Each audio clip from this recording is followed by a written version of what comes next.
السلام علیکم ورحمۃ اللہ وبرکاتہ. الحمد للہ رب العالمین والعاقبۃ للمتقین والصلاۃ والسلام علی رسولہ الکریم. اعوذ باللہ من الشیطان الرجیم. بسم اللہ الرحمن الرحیم. لقد كان لكم في رسول الله اسوة حسنہ. صدق اللہ العظیم. محترم حضرات، ہم سیرت رسول اکرم صلی اللہ علیہ وسلم پر سلسلے وار پروگرام کر رہے ہیں اور آج اس کا 198 سیریل ہے. اللہ تعالیٰ سے ہم دعا کرتے ہیں کہ اس سیریل کو مکمل کرائے. آمین. میں نے کہا تھا کہ کل ہم چیپٹر دوسرا شروع کریں گے، لیکن 2-3 باتیں اس میں ابھی اور اہم رہ گئی ہیں کہ جن برائیوں کی طرف اللہ کے رسول نے خاص ہماری رہنمائی فرمائی اور اس کے گناہ کو بھی ظاہر فرمایا. آج ہم 3 چیزوں کا ذکر کریں گے. ایک تو بے ایمانی، اور دوسرے رشوت، اور تیسرے جو ہے وہ تکبر. دیکھیں جو بے ایمانی والا معاملہ ہے، نبی کریم صلی اللہ علیہ وسلم کی جو 2 زندگیاں ہیں، ایک مکی زندگی کہلاتی ہے اور ایک مدنی زندگی کہلاتی ہے. پوری زندگی مدنی میں، مکے میں تو سوال ہی نہیں اٹھتا ہے، مدنی زندگی میں بے ایمانی کے جو ٹوٹل کیس ہیں وہ زیادہ 4 ہیں. پوری جو آپ نے جو سوسائٹی ڈیولپ کی ہے اس میں اگر ٹوٹل بے ایمانی کے کیس ساری حدیثوں سے اکٹھا کر لیے جائیں تو وہ زیادہ کتنے ہیں؟ 4 ہیں. ہمارے یہاں ایک آدمی روزانہ 4 مرتبہ کم سے کم بے ایمانی کرتا ہے. ہم پورے معاشرے کی بات کر رہے ہیں کہ اللہ کے رسول صلی اللہ علیہ وسلم نے اس طریقے سے بے ایمانی پر لوگوں کو سمجھایا کہ لوگوں کے دل میں ایمان اس طریقے سے بس گیا کہ بے ایمانی پر ان کا خیال ہی نہیں جاتا تھا. نبی کریم صلی اللہ علیہ وسلم نے بے ایمانی کے بارے میں مسلم شریف کی روایت ہے کہ آپ نے فرمایا کہ اگر کوئی آدمی ایک بالشت بھی زمین کسی کی قبضہ کرتا ہے تو اللہ کے رسول صاحب فرمایا کہ طوق اللہ 70 ارضین. جتنی زمین اس نے قبضہ ناجائز کیا ہے 70 گنا قیامت میں یہ لاد کر پھرتا رہے گا اور سب کو معلوم ہوگا کہ بے ایمانی والا مجرم ہے، مطلب زمین والا مجرم ہے.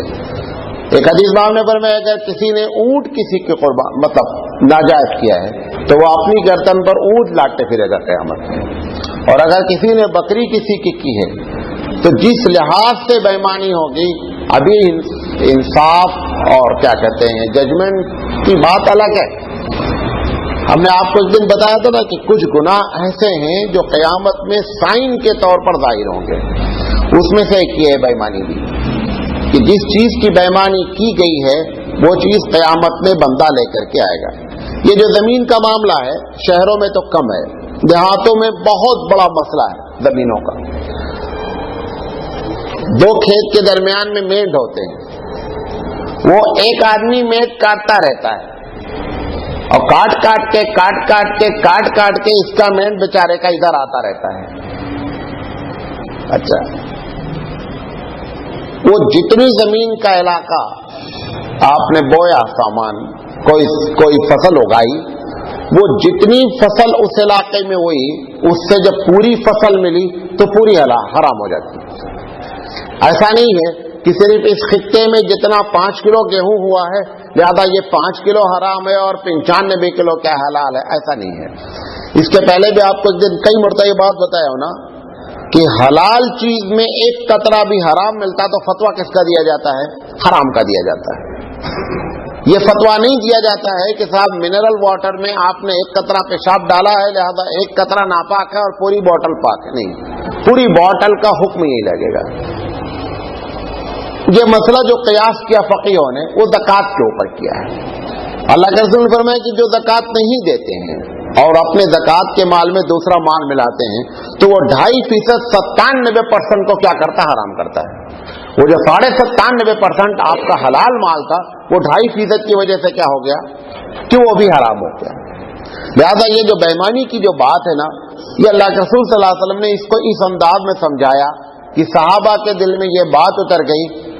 انسانی ناطے سے 2-4 کیس ہو گئے، ورنہ حقیقت یہ ہے کہ وہ سراپا ایماندار لوگ تھے، اور انہی کی ایمانداری کی وجہ سے اللہ تعالیٰ نے اس وقت کیا برکت عطا فرمائی.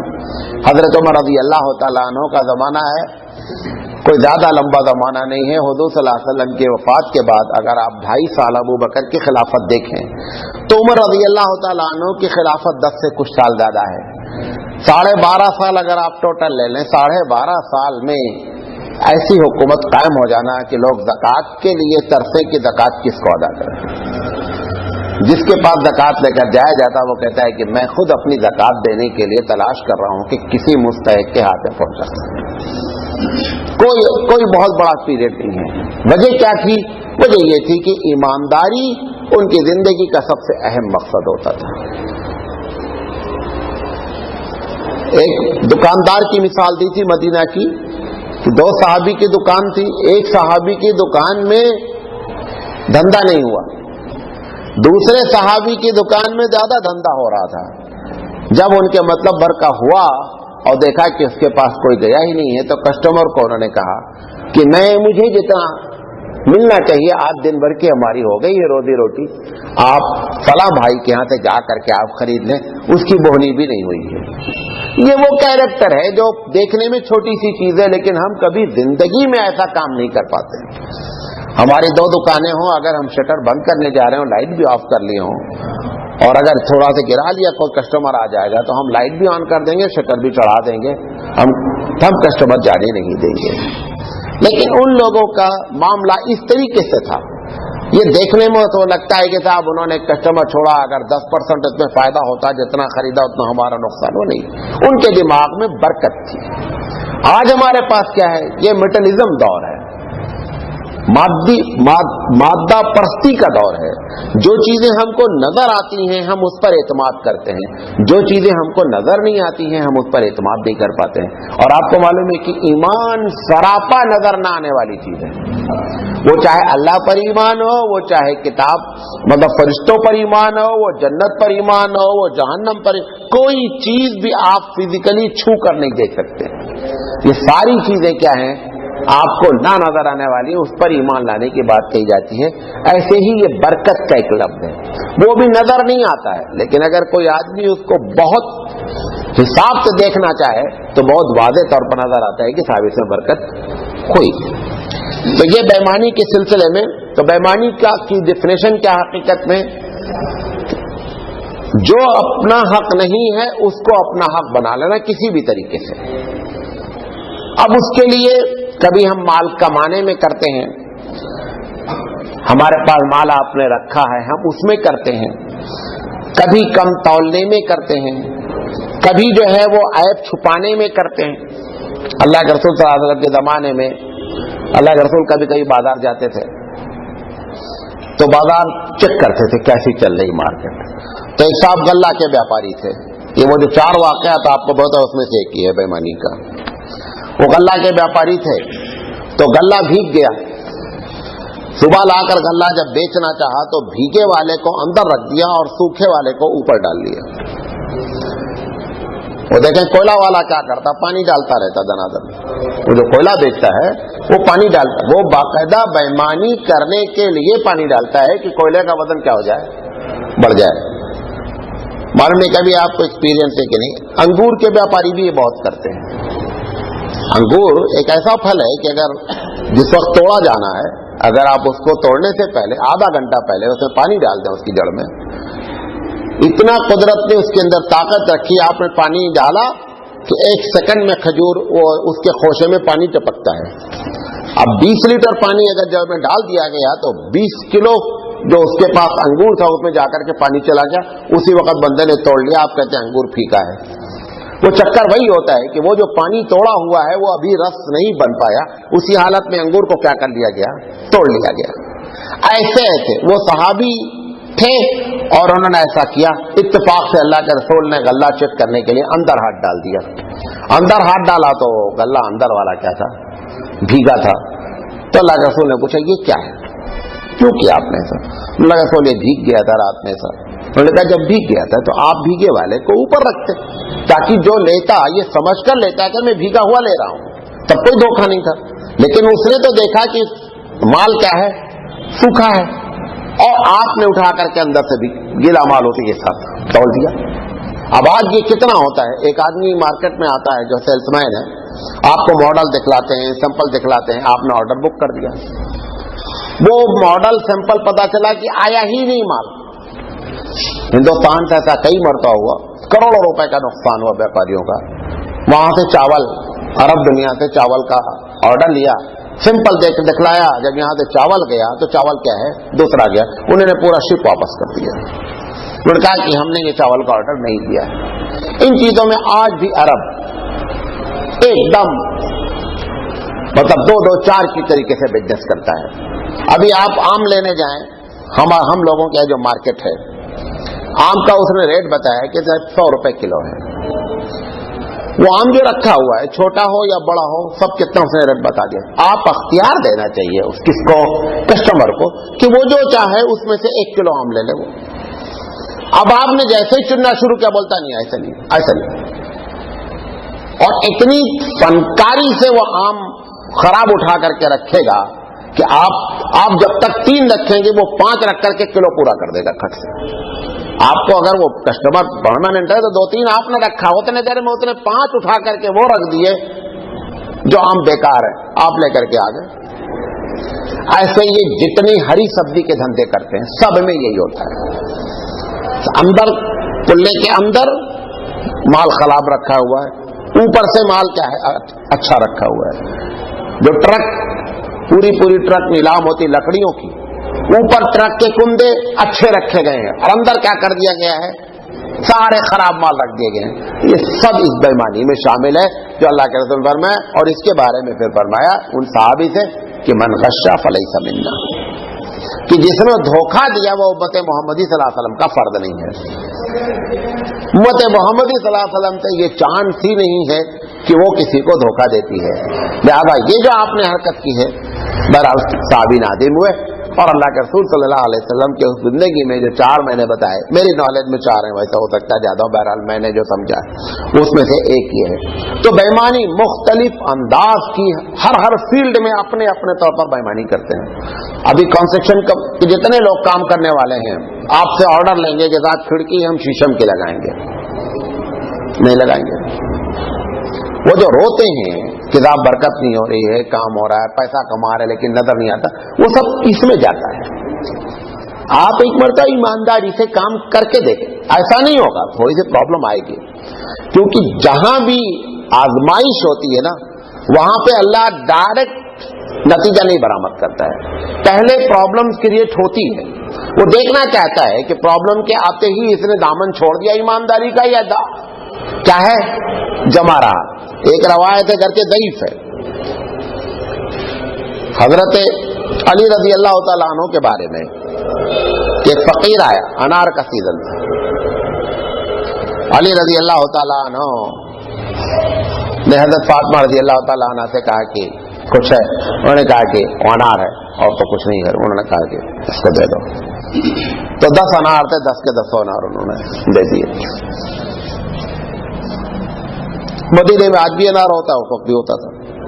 تو کیا کر رہے ہو بھائی، تو مراقبہ نہیں کرو.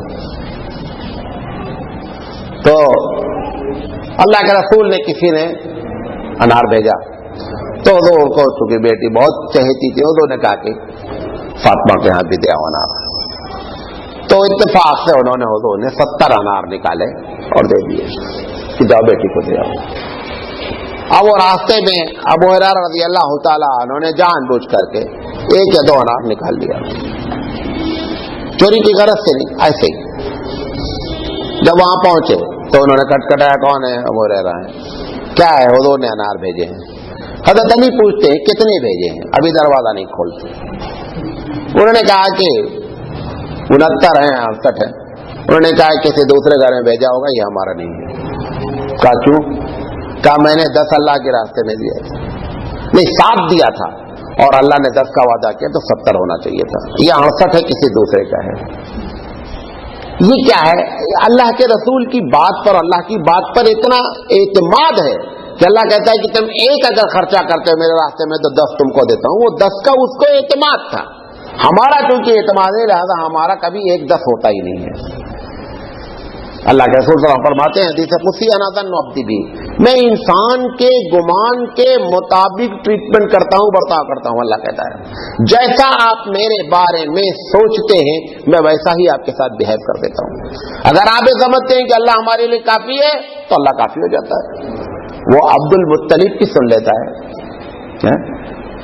عبد المطلب نے جس ایمان سے اندر سے کہا کہ آپ جس کا گھر ہے وہ بچائے گا, اللہ نے کہا ٹھیک ہے ہم دیکھ لیتے ہیں.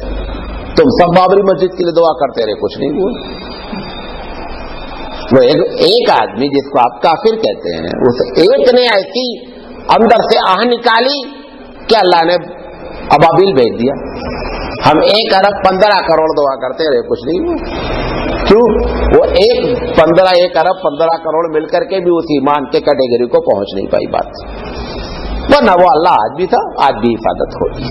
تو اس کے پیچھے جو ہے نا, جو انہوں نے ایمانداری اختیار کی, کیوں اللہ کے رسول نے جب یہ بات فرما دی کہ بےمانی میں برکت نہیں ہے, یہ ان کے بعد دل میں اتر گئی کہ بےمانی میں برکت نہیں ہے. آپ آج جملہ کیا بول رہے ہیں تاجر کہ بغیر بےمانی کے گاڑی ہی نہیں چلتی. کون بولتا ہے؟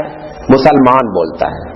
اس نبی کا امتی بولتا ہے جس نے کہا کہ بےمانی میں برکت نہیں ہے. وہ نبی کا امتی بولتا ہے کہ بغیر بےمانی کے گاڑی نہیں چلے گی. اللہ آپ کا سپورٹ کیوں کرے؟ قرضہ لیا ہے یا ہماری وجہ سے وہ اللہ ہے؟ وہ خود سے اللہ ہے.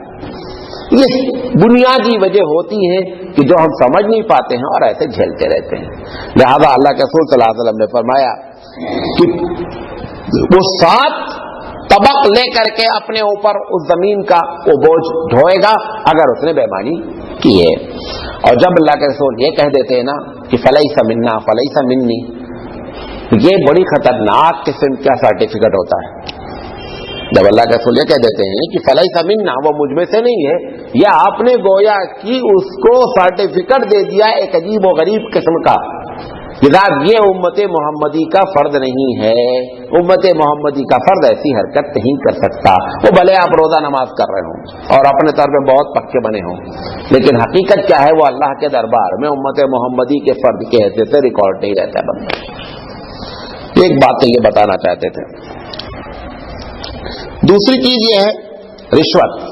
رشوت پر میں نے بڑی تفصیلی بات ایک مرتبہ کی تھی آپ سے, مختصرات بتا دیتا ہوں.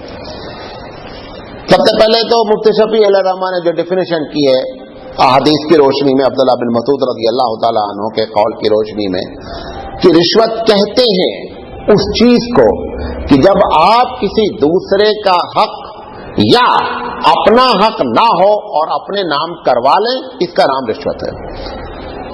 میں نے ریلوے کی مثال دی تھی کہ آپ ٹرین میں سفر کر رہے ہیں, آپ کا ویٹنگ نمبر 5 ہے. آپ نے ٹی ٹی سے کہا کہ میں کچھ پیسہ لے کر چائے پانی لے کر صحیح کرو. اس نے کیا کیا کہ ویٹنگ 5 والے کو ویٹنگ 1 پہ ڈال دیا اور 1 والے کو کیا کر دیا, اٹھا کر کے پیچھے کر دیا. یہ دونوں کے حق میں رشوت ہے. آپ نے فرمایا الراشی والمرتشی کلاہما فی النار, کہ رشوت لینے والا رشوت دینے والا دونوں جہنمی ہیں. ایک رشوت یہ ہے لینے والے کے حق میں رشوت ہے, دینے والے کے حق میں رشوت نہیں ہے. جو آپ ڈیلی کرتے ہیں کورٹ میں, آفیسز میں, ایک کسٹم بن گیا ہے. ہندوستان کا سپریم کورٹ کا جج ایک مرتبہ یہ بات بولا کہ اب رشوت اتنی عام ہو گئی ہے, دل چاہتا ہے کہ کوئی قانون بنا دیا جائے بھائی کتنے % رشوت لینا جائز ہے.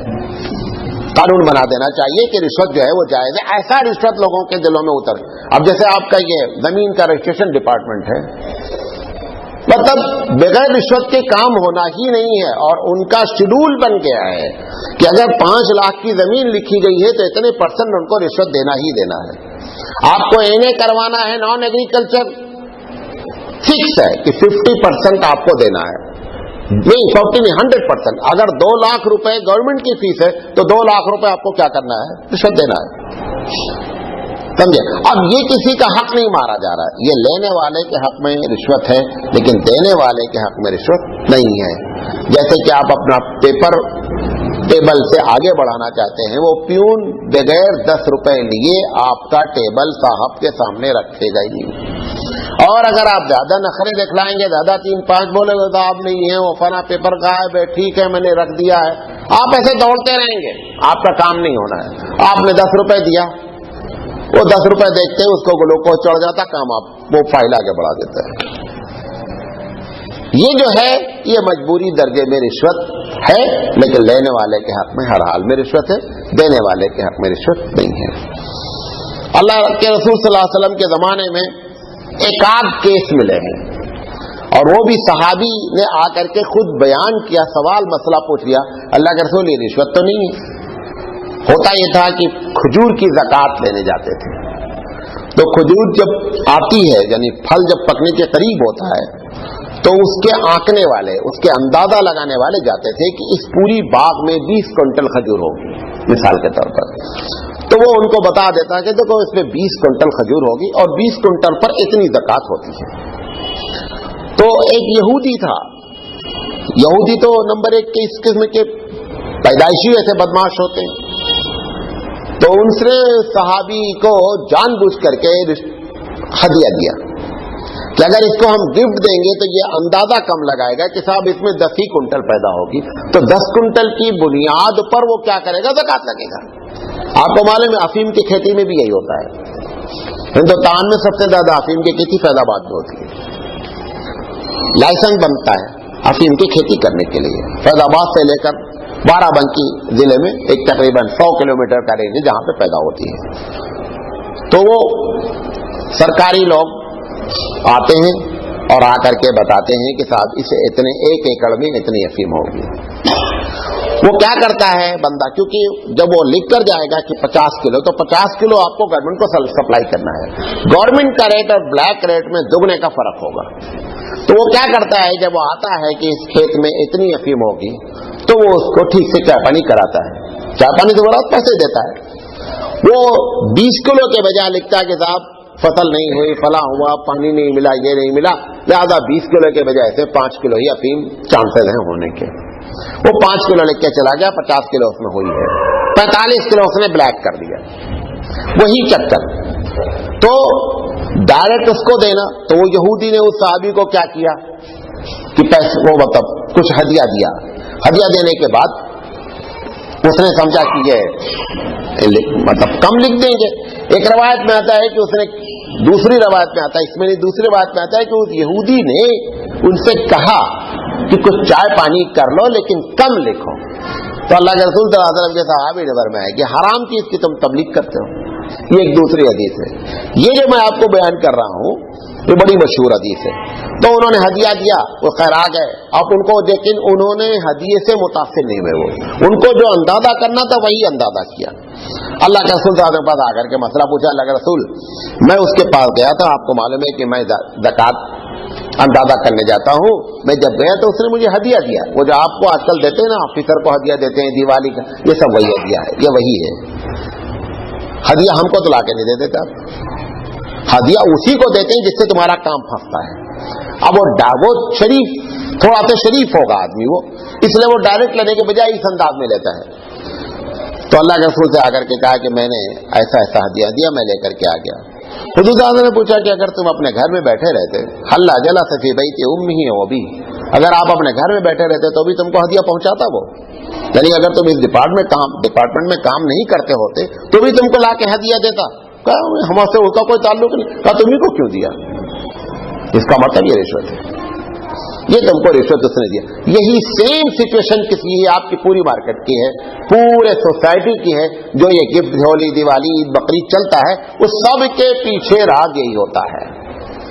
ایک بڑے بڑے لوگ، وہ جب الیکشن کا ٹائم ہوتا ہے تو جو فیکٹریز والے ہوتے ہیں، انڈسٹریز والے ہوتے ہیں، وہ بہت مطلب سپورٹ کرتے ہیں۔ وہ ایسا نہیں کہ بہت نیک دل آدمی ہے وہ سپورٹ کر رہے ہیں، وہ 10,000 دے کر کے جب وہ جیت جائے گا تو اس سے 10 لاکھ کا کام لینا ہے۔ وہ 10,000 رشوت اس لیے دیتا ہے کہ ہمارا جو کام پھنسا ہے 10 لاکھ کا وہ اس سے کروانا ہے۔ یہ ساری رشوت کی کیٹیگریز میں آتا ہے۔ اگر وہ آدمی دوسرے کے حق کو مارتا ہے، اور اگر کسٹم ہو گیا ہے تو لینے والے کے حق میں رشوت ہوتا ہے اور دینے والے کے حق میں رشوت نہیں ہوتا ہے. مولانا تھانوی نے ایک عجیب واقعہ لکھا ہے رشوت کا, اپنے گاؤں کا لکھا ہے کہ ایک تحصیلدار تھا, تو صبح بہت وظیفہ کرتا تھا. آفس جانے سے پہلے وہ دھندا کر لیتا تھا. کیا کہ بھئی ہم آئیں گے, ہمارا یہ کام ہے.